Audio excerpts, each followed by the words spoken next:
24 फरवरी 2022 को Russia Ukraine war start होते ही इन सारे कंट्रीज ने मिलकर रशिया पर सैंक्शंस लगा दिए थे। वो रशियन इकोनॉमी को मिट्टी में मिलाना चाहते थे। ब्रिटेन ने तो यह तक कह दिया था कि इन सारे सैंक्शन से वो रशिया को इकोनॉमिक डार्क एज में धकेल देगा। लेकिन कहानी का सबसे बड़ा ट्विस्ट तो देखो, इकोनॉमिक डार्क एज तो दूर की बात, रशियन इकोनॉमी में तो इस वॉर के वजह से गोल्डन एज आ चुका है। लेकिन वहीं पर दूसरे साइड में आज वेस्टर्न कंट्रीज का क्या हाल है? पूरे ईयू में इन्फ्लेशन आ चुका है। ब्रिटेन, जर्मनी, इटली, इन सारे वेस्टर्न पावर्स में तो जगह जगह प्रोटेस्ट, भूखमरी छाई हुई है। सो सवाल यहां पर यह उठता है कि रशिया ने यह मास्टर स्ट्रोक आखिर कैसे खेला? एक जंग जो उसे बर्बाद करने के लिए शुरू की गई थी, उससे रशिया ने अपने ही दुश्मनों को कैसे बर्बाद कर दिया? यस, ये पूरी जंग एक तरह से स्क्रिप्टेड थी यूएसए और ईयू द्वारा, जिसमें यूक्रेन को सिर्फ एक प्यादे की तरह इस्तेमाल किया गया था कुर्बान होने के लिए।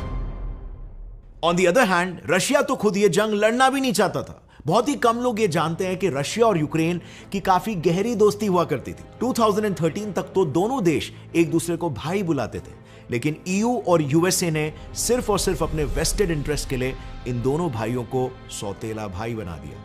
टू द एक्सटेंट कि ईयू ने तो यूक्रेन में एक पॉलिटिकल कू भी करवाया और उसी के सहारे यूक्रेन के भीतर अपनी एक पपेट गवर्नमेंट भी एस्टैब्लिश कर दी थी।